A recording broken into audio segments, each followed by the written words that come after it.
Hello everybody and welcome to Monday Night Raw. Hope you're all having a fantastic time out there. We're kicking the show off with Sheamus. What's up? I thought it was Cesaro. I said Cesaro's name there, but this is Monday Night Raw, so the bar still separate. Yeah, they still come out to their bar entrance, so it's whatever. It is whatever. It's whatever. Anyway, this is post Elimination Chamber. Post Elimination Chamber, the first show since we've had all of that craziness happen just last night. It was last night. Yeah, this is Monday night. That was Sunday. That's totally what happened. Time. It's a wonderful thing. Almost feels like it's Friday. It's a concept. Time is a construct. Construct, not concept. What's going on here, Astro? What do we got? We're kicking the show off, of course, with Sheamus and Christian, one-on-one. I don't really know why. We got any stipulations? Is this match for anything, or does Sheamus just want to get a nice, easy, clean victory here tonight? As far as I can tell, it's just a match. Just a match. Just a match. Sheamus hasn't been seen, of course, since the Royal Rumble, so he's just coming out to make sure that we know he's still here.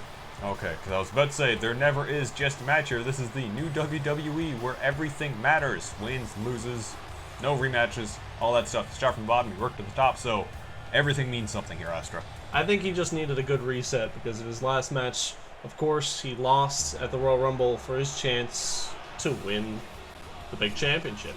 So, we're just having a match here tonight with the one and only Christian coming out to the ring alone tonight, which is very strange. The last time we saw him, he came out here, of course, with Zack Ryder and Kurt Hawkins, dressed up as Edge of all people. Never understood that. I got nothing. I think Christian's just trying to hold on to the past here. Can't let go. Can't make himself anything new. Can't reinvent himself. He's never been able to.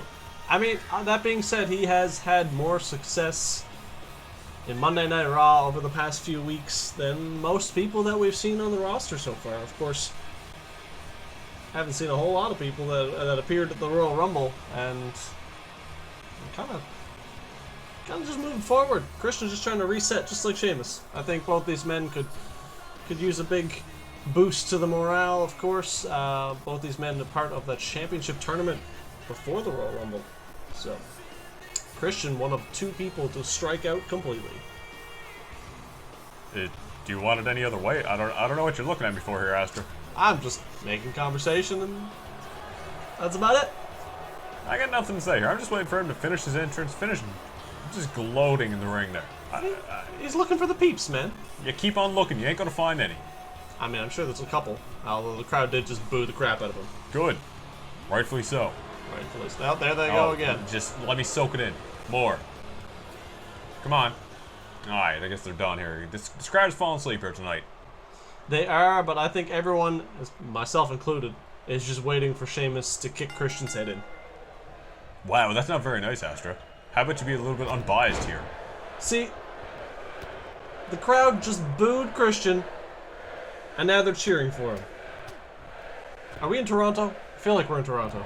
Oh no, man! We're in that place where they love to boo the ones that they cheer, and they love to cheer the ones that they boo. Fuck, the WWE universe is crazy, man. They're wild. They're a wild group, as we now see Christian begging Sheamus to challenge him in the corner, hits him with that beautiful feint kick. I can't believe I just said that. A swinging neck breaker from Christian as well. Oh, this match so far, 100% Christian. What is going on here? I don't like this. I don't approve of this. And Sheamus needs to get his head in the game here. If you're coming back for the first time since the Royal Rumble against Christian of all people, and then you take a loss, that's not good. It does not look good.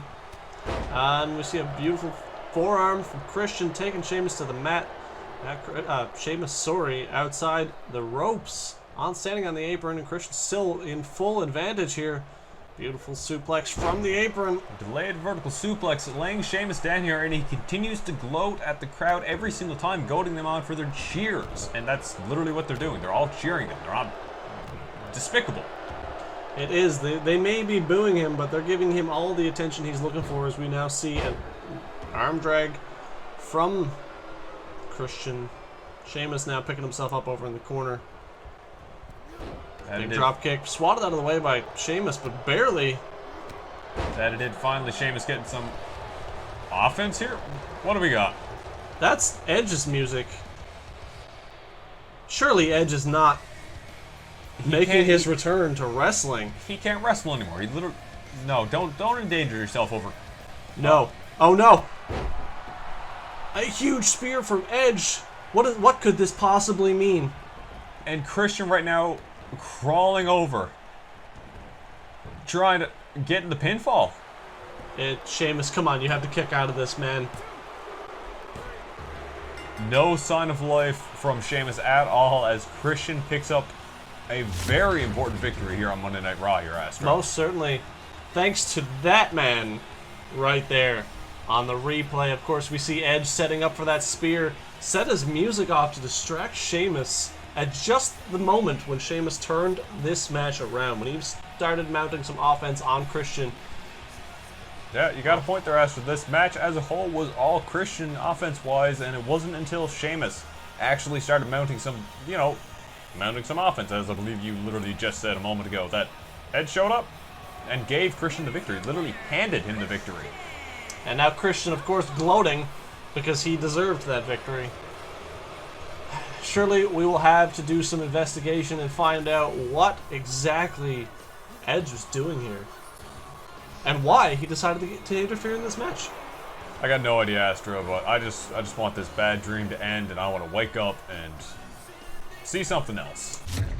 Most certainly agree with you right there, Plastic, as now we move into the second match of the night, which has got our brand new Intercontinental Champion, Elias. Coming off a clean sweep over a very dominant champion, Bobby Roode, at Elimination Chamber. Of course. 2 out of 3 falls. 2 out of 3 falls, and didn't even need to go to that third fall as Elias swept the victory, like you said, in 2 simple pinfalls. Well, I don't know if I'd call it simple. He still had to put up a bit of a fight there towards Bobby Roode, but still, it didn't work for him. It did not. As far as I'm concerned, that belt looks a whole heck of a lot better around Elias's waist than it ever did on Bobby's. That's just me. Well, you take your opinion and you put it right back in your pocket there, Astra. Because he hasn't earned this belt fully yet. He needs to think of how long Bobby Roode had that championship. That's a good point. He did have it since the first night under new management. That he did. So Elias has a long way to go here before his championship reign even comes close to what Bobby Roode had. He's got to defend that a couple of times at least, especially against Bobby Roode. Now, this match coming up here against his opponent. I believe it is, my card is correct, it is against the one and only EC3.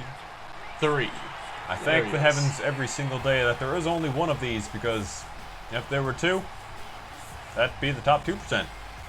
That's a good point. That's just simple math. That is simple math. However, we are incorrect in one thing. If he's a third, there's most likely not the one and only EC. I don't know what you're throwing at me here, man. We were just... I don't know what I'm saying either. I got nothing. I literally got nothing. Me neither. But, non-title match, from what I understand, EC3 just showing up, saying he's got what it takes to take the champion on. We'll have to wait and see if he actually does. I'm not sure if he does. But that does lead me, of course, to the next big thing that's coming out of the new WWE Universe. And that is, in 2 weeks' time, we are moving towards the King of the Ring tournament. Competitors to be announced. But, big hype. Brand new King of the Ring. What do you think about that, Plastic? I love King of the Ring. I think it's a great way for new competitors to shine and make their way up to the top there. But we also normally get some veterans mixed in there. But, sometimes they take away from the brand new competitors. Steal the spotlight that should rightfully go to a younger person, younger, fresher, who really knows. But when it comes down to it, the best man wins, and it is what it is. Absolutely. From what I understand, the winner of this year's King of the Ring tournament will receive a championship opportunity of their choosing. So should, for example, Bobby Roode be a part of this King of the Ring tournament, maybe if he won, instead of going after the major championship, he'd go after Elias and try and take his belt back. Because, of course, like we said earlier tonight, there are no rematches. You have to earn your shot. Did you say that tonight? I believe I said that a little while ago. I'm just not listening to you. No, that's fine. That's totally fair. No one is. That is the most truth you have spoken all night. Either way, we have EC3 laying down the offense on Elias here now. It's a big stomps, of course, going for a big move. Reversal from Elias. A lot of back and forth here early in the match here so far, but Elias quickly being able to regain control of this match here. Going for a clothesline, but I think EC3 fell over before he could fully connect on it. Now it was almost like he ended up delivering a weird headbutt of sorts. Big kick to the chest. Two big kicks, followed by a clothesline. Elias, of course, standing tall. We all know that EC3 is going to end the night walking with Elias. Do we know that? I mean, do you think EC3 can beat Elias? But just because he lost to Elias, we need to establish the parameters of walking with Elias, because I went for a walk with Elias after he won his Intercontinental Championship from Bobby Roode, and it was a really nice walk. Oh yeah, it was great. You take it on the beach? Yeah, I had a really good time there. Went on the beach there, and it was really good until the goons came and put the bag over my head again. But up until that point, I had fun. That's good. Some vicious jabs from EC3, putting Elias into the corner. Now some beautiful back and forth as both these men don't really know who's going where. Exploder suplex into the corner from EC3. I might be eating my words, because EC3 is mounting some beautiful offense right now. That he is not looking too good for Elias here tonight. First time appearing with that brand new Intercontinental Championship around his waist. And EC3 is really taking this match and just running away with it. He most certainly is. Standing tall, of course, clotheslining Elias outside the ring and now taunting the crowd. Probably not the smartest move, EC3. You should be focusing on what Elias is going to do next. But you got to know one thing about EC3 is he's very cocky, he's very arrogant. His all of this is just mind games. He knows how to get under his opponent's skin. This is true, is that we see a beautiful stalling suplex reading Elias before he could climb underneath the ropes to get into the ring. That it is, but Elias quickly being able to catch the foot from that little kick. Don't know what EC3 was going for there, but Elias was able to catch it. Now he's just playing us a beautiful little song.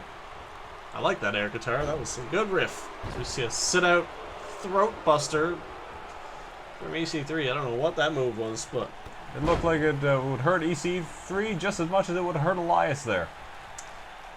Most definitely. Most definitely. As we see a beautiful right hook from EC3 and another suplex turned into a face buster. I mean, that's impressive strength there. Elias is not a small competitor by any means, so EC3 being able to get him up for that delayed suplex there and inverting it into a face buster is very incredible, but not enough to keep Elias from gaining the momentum and the advantage like he is right now. That's a good point. That's a good point. But also, EC3 showing some innovation that he can change moves on the fly. Of course, thinking made us all think that he was going to go for that stalling suplex. Yeah, we did, but we had a beautiful boot from Elias, and looked like he was climbing to the top rope there looking for his elbow, but EC3 a little bit too close. So Elias had to improvise there. Still dropped that elbow, but this time it was to the top of the skull. That he did, and there he gets his beautiful elbow drop there as he stands over EC3 gloating. This is his time to shine here. It is indeed. EC3 with that beautiful kip up, and then going for a clothesline, but ducked under by Elias. However, EC3 still manages to hit that comeback. As here we see the double clothesline, the triple clothesline from EC3, as he has to be setting up for something big after that. Unfortunately for Elias, it's gonna be high impact as we... Wow. See that beautiful STO straight out of EC3. First time we've seen it too, because when was the last time we've seen EC3? Ever? I don't believe we have. During the Rumble? I think the Royal Rumble was the last time, and he put on a pretty good show at the Rumble. I believe he eliminated 1, maybe 2 people. Of course, nothing compared to the 8, I believe, from Drew McIntyre over on SmackDown, but still put on a good show.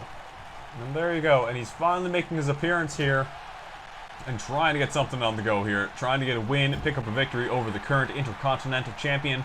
That would put him in really good title contention right there for sure. It most certainly would. It might not put him to the top, but it would certainly, maybe our general manager would shine a little more favorably towards him in a future #1 contenders match. Maybe. We'll have to wait and see what happens here, because this match is really the more important part right now as he goes for a beautiful backbreaker. Backbreaker, I believe that is exactly it, as we see Elias in a crumble on the ground. But no, playing possum, going for that roll-up.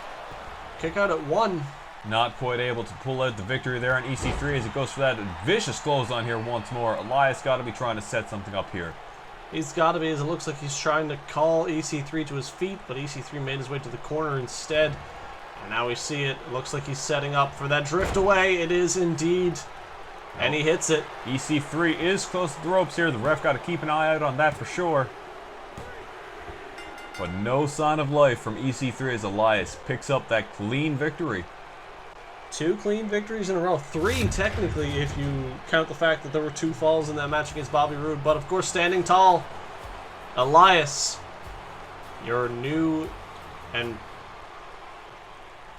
Okay, Velveteen Dream making his way to the stage here, kind of eyeing down Elias, as I do know Velveteen Dream is up next, slated for action against one that we just spoke about, Bobby Roode. The glorious one makes his return to Raw, and this is the first time since he won the belt back on the very first episode that we see him coming out without that glorious, beautiful championship around his waist. It must hurt. Absolutely. Literally made it to 7 weeks, 6 days. Couldn't even make it 8 weeks. Nah, it's almost like somebody being 1 pound short of 300 pounds. Most certainly is. It's really disappointing. Very much so. But back to what I was just about to say. Of course, Velveteen Dream poking his head out the stage, looking at the Intercontinental Champion standing tall. Very interesting to see. Maybe Velveteen, of course, had an opportunity against Bobby Roode not long ago. Or almost had an opportunity, but he lost it. I apologize to Elias. So maybe Velveteen trying to squirm his way into an Intercontinental Championship match coming forward. But Bobby Roode, of course, standing right in his way. I mean, we do have to remember Velveteen's very, very dominant victory over AJ Styles on AJ Styles' Raw debut. So, you got to keep that in mind there. Most certainly, as Velveteen Dream is no one to sleep on. Maybe sleep with, but not on. Wow, how about you be a little bit professional there, Astor? That's really disgusting of you to, turn him into just nothing but an object. He's a very talented individual, and you just right away, oh man, wouldn't I like to sleep with that man? Oh yeah, wouldn't you like to take Bobby Roode in the back too and disrobe him just like that, wouldn't you, you pervert? No, I wouldn't. Oh yeah, I'm sure he's not your type, is he? Nope. Oh. He was 1 day ago, but not anymore. Wow, you really are shallow. Yep. He lost his championship, he lost his shot. I can't believe you. That is just how it's gonna go, because of course we've got this beautiful man. Well, yeah, here you go. Here comes this beautiful man coming to the ring here. Wouldn't I like to crawl in bed with him and do some nasty things? You're disgusting. How would you be a little bit professional here? Call the action. List his accomplishments here. Say what he can do as opposed to just looking at him and objectifying him. NXT champion. NXT North American champion. He was not the NXT champion. No, Bobby Roode was. Okay, thank you My very apologies. much. He lost to Bobby Roode. I forgot. I thought he won. Yeah. You're thinking a lot of things here right now. Well, I guess that's it. I don't know what I'm talking about, clearly. No. But yes, NXT North American Champion. One heck of a reign there, Astra. It was very impressive here. He had a lot of defenses here, and he really brought even more prestige to that belt here. So let's see if he's able to reach the Intercontinental Championship and then bring some prestige to that belt as well. Even more. Probably more. Are you saying that Elias isn't bringing prestige to that belt? Oh, no. No, I mean more than he did with the North American Championship. Are you saying he didn't do a good job with the North American Championship? No. I'm just saying he'll do it better. Okay, I hope so. With a more prestigious belt. Are you saying that the Intercontinental belt is more prestigious than the North American Championship? Yeah, because it hasn't existed as long. Oh, wow, cool. Yeah, Astra, nice. I'm just trying to change the subject from Velveteen's writhing in the ring here. It really gets down and bores down into you. Like, I close my eyes when they actually let me sleep, and this is what I see. This scene right here, with the crawling finger thing that he does, I don't like it. Just kidding, I do. Yeah, I was about to say, you must love it, but like, I'm lying down, and I see that, and the next thing I know, my alarm goes off. I have Velveteen Dream welcoming me and beckoning me to the waking up every single morning. That's totally fair. No! I wouldn't complain about that. As now both these men getting ready to start the match. Bobby Roode going for the clothesline, taking out the ref. Very interesting start up to this match. Bobby Roode must be furious about losing his belt there last week, or sorry, not last week, last night, so he just got to let it off on the ref. As Velveteen quickly slides out of the ring, but decides against it before coming back in and throwing Bobby Roode out with him. I almost feel like Velveteen was going to go for something nefarious? Nefarious. But then changed his mind at the last second when it turns out Bobby Roode is the one who's going to do it. Bobby Roode got no problem getting an equalizer here, and a beautiful, stiff, disgusting chair shot on Velveteen as he gets 2 shots in and throws away before the ref sees anything of the sort there. I can't believe Bobby Roode would do something like that. Oh, I believe it entirely. He is an advantageous man, but Velveteen Dream kicking out at 1. Big stiff kick from Bobby Roode here as well, but Velveteen not showing any signs of wear from that one as we see a beautiful neck snap neck. I'm sorry, I wasn't paying attention. I sort of just zoned out, and Velveteen Dream was beckoning me to him again. But you gotta walk away from the light there, Astra. You gotta walk away from the light as Bobby Roode throwing him into the steel steps. He trips over it. Count of 3 from the referee. Now both men, of course, fighting on the outside. I don't believe there's any particular reasoning behind this match other than both of these men want a shot at the Intercontinental Championship. That they do, but Velveteen Dream completely unaffected by Bobby Roode, throwing him to the outside there, and a vicious spear from Bobby Roode to Velveteen Dream, saying, "Don't you dare take me lightly." Of course, Bobby Roode is no one to shake a stick at. I do stand corrected from what I said earlier, as Bobby Roode did have a very fantastic reign as the Intercontinental Champion. Might you even say it was a glorious reign? It was a glorious reign, as he fully deserved every minute of that championship. It's too bad that his match against Elias went the way it did. Beautiful leg drop here from Velveteen Dream, trying to call the action and talk a little bit at the same time. It's very difficult. It's very difficult to talk period here as we get some stiff forearms and right hand strikes from Velveteen Dream, knocking Bobby Roode into the rope there before stringing him up by his throat over the top rope. Velveteen Dream to the middle rope, waiting for Bobby to get back up. No! Just going for the body splash and rolling straight out of the way. Bobby Roode seemingly just waiting for him right there, trying to get some axe handle smacks on Velveteen Dream, but just weaseling out of the way every single time. Beautiful leg work here from Velveteen Dream, rolling out of the way from another elbow drop. Now both men striking back and forth in the middle of the ring one more time. Went for that slap, but Bobby backed up just in time. Caught his arm and then hit him with a stiff knee to the midsection before getting a backbreaker in on his own. This match is going back and forth here, Astra. It's quite impressive, but Bobby Roode now taking the time to gloat. He is, but he managing to gloat before Velveteen got back to his feet, but still get to see a beautiful super kick and another taunt straight back from Velveteen Dream. As both these men know, they're not someone to be just taken lightly. That is true here, Astra. Both are very viable contenders for the Intercontinental Championship, but they need to earn it here first, and this match is their first step to doing so as we get a nasty slap across the face there. A kick to the midsection, taking Bobby Roode down as a Velveteen Dream quickly regains the, what's the word I'm looking for here, Astra? Control.